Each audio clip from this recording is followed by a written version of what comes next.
इस दास के बताए अनुसार ये सिलेबस आप करते रहोगे, अपना दैनिक कार्य भी करते रहो, परमात्मा में विशेष रुचि बनाओ।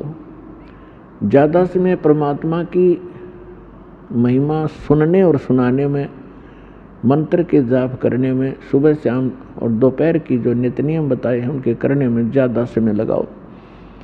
और जो कार्य आप कभी नहीं कर सकते थे और ना ही आप सोच सकते थे कि हमें ये सुविधा प्राप्त हो सकती है इस जीवन में, फिर ये परमात्मा आपको यहाँ के भी सुख देगा। लेकिन इन सुखों से आप परिचित कर दिए जाओगे कि इस सुख को प्राप्त करके परमात्मा में रुचि कम मत करना, नहीं तो आप फिर यहीं रह जाओगे और इसका बहुत भयंकर परिणाम आपको भोगना पड़ेगा। तो पुण्यात्माओं, आप बालक हो, आपको पता नहीं आप किस गंदे लोक में रह रहे हो। ये स्थान ठीक नहीं है। यहाँ पर चाहे आज कोई कितना सुखी नजर आता है और संपन्न परिवार है, सब बच्चे भी अच्छे, कोई सर्विस कर रहा है या कोई अपना बिजनेस ठीक कर रहा है, बाल बच्चे हैं, सारी सुविधाएं उपलब्ध हैं। ये आपके पूर्व जन्म के जो शुभ संस्कार हैं वही प्राप्त हैं और उनको आप आराम से खर्च रहे हो। आपका बैंक बैलेंस है। जब तक आप किसी भी व्यक्ति का बैंक बैलेंस है यानी पूर्व का संचित धन उसके पास उपलब्ध है और उसको वो किसी प्रकार खर्चो खराब करो, कहीं प्रयोग करो, जब तक वो पूंजी रहेगी तो ऐसा लगेगा जैसे ये कुछ भी काम नहीं करता, फिर भी सारी मौज मार रहा है। लेकिन जिस दिन वह पूंजी समाप्त हो जाएगी फिर भाई को टूक भी नहीं मिलेंगे खाने को, क्योंकि उसने आगे कोई कार्य कर नहीं रहा, पूर्व की पूंजी ही खर्च कर रहा है। तो जो सत साधना नहीं करते और जो साधना करते हैं, शास्त्र विधि त्याग कर मनमाना आचरण करते हैं, वो दोनों ही अपना जीवन नाश कर रहे हैं। और एक सबसे बड़ी भूल अज्ञानता के कारण हमारे ये लगी हुई है कि हम देखते हैं अमुक व्यक्ति ना कोई कभी परमात्मा को याद करता है और ना कोई ऐसा धर्म कर्म करता है, सारा दिन अपना मस्ती में रहता है, घूटी लगाता है और फिर भी उसको सारे सुख प्राप्त हैं, परिवार भी ठीक है, बच्चे भी ठीक लाइन पर लगे हुए हैं और सब संतान भी है, पोता पोती सब कुछ है। और एक भक्त है,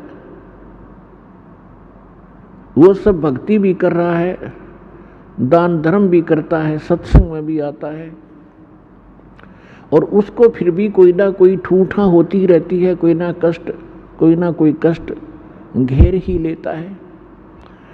अब बगैर ज्ञान के, बिना ज्ञान के प्राणी यहाँ मार खा जाता है।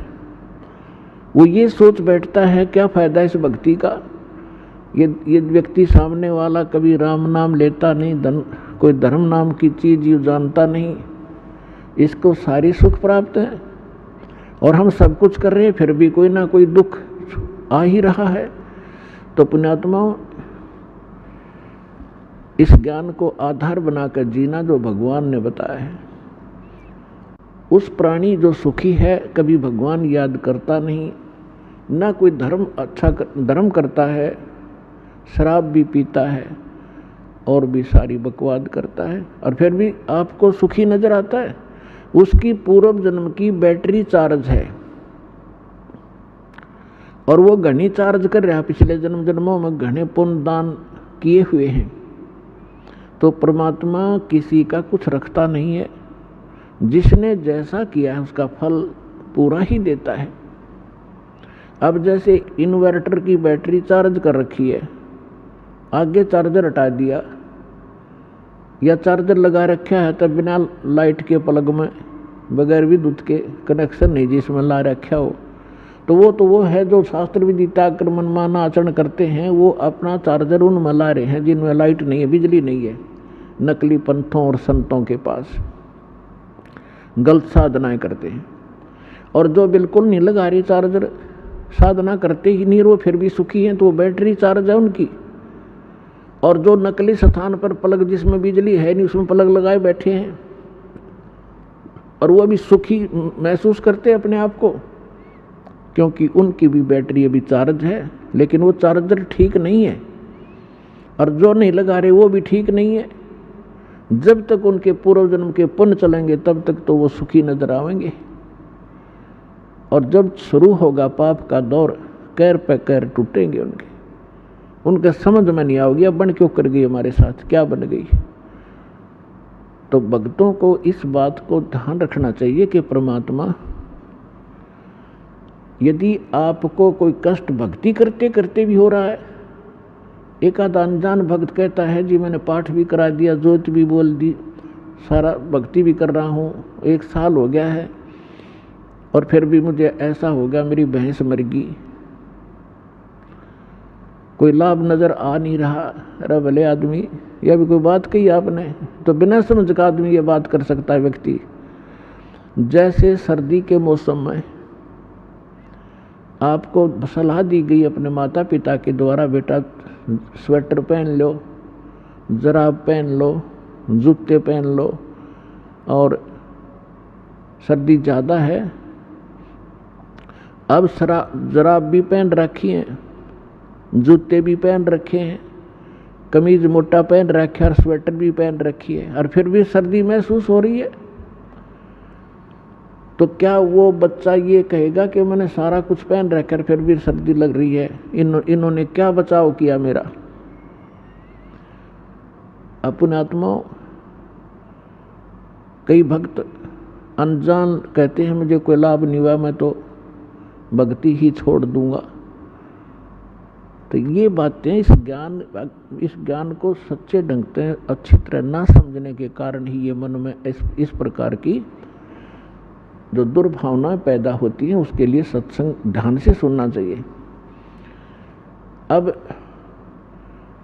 जिस व्यक्ति ने सर्दी के सारे कपड़े पहन रखे हैं और फिर भी सर्दी महसूस हो रही है, तो वह सर्दी घनी है। और वो यूं कहे क्या फायदा है इन कपड़े के पहनने का, दर्शी पहन रहा, स्वेटर पहन रहा। तो उसका समाधान ये है कि यदि ये ना पहन रखे होते तो नमूनिया होकर मर जाता है। तो पहले इन्होंने अपने सत्र का बचाव कर रखे आपके, लेकिन सर्दी घनी है या लगती रहेगी, हानि नहीं कर सकेगी आपको अब। और ये ना पहन रहा होता तो नमूनिया होकर मर जाता। तो पुण्यात्माओं, जो भक्ति आप कर रहे हो, साधना कर रहे हो, पुण्य करते हो, दान करते हो,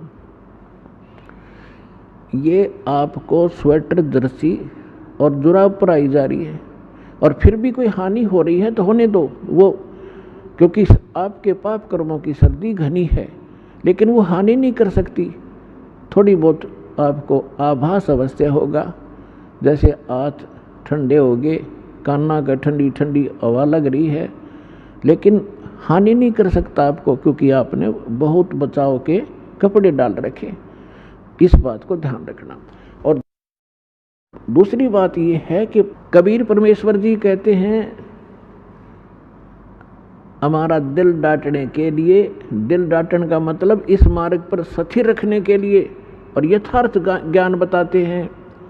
कबीर सुख के माथे पत्थर पड़ो, जो नाम हृदय से जावे, बलिहारी उस दुख के जो पल पल नाम रटावे। अब परमात्मा कहते हैं इसे सुख के आग लगे भाड़ में जावे, जिस तो भगवान की भूल पड़े, आपका नाम याद ना आवे परमात्मा, ऐसा सुख मत देना। और बलिहारी व दुख के जो पल पल नाम रटावे।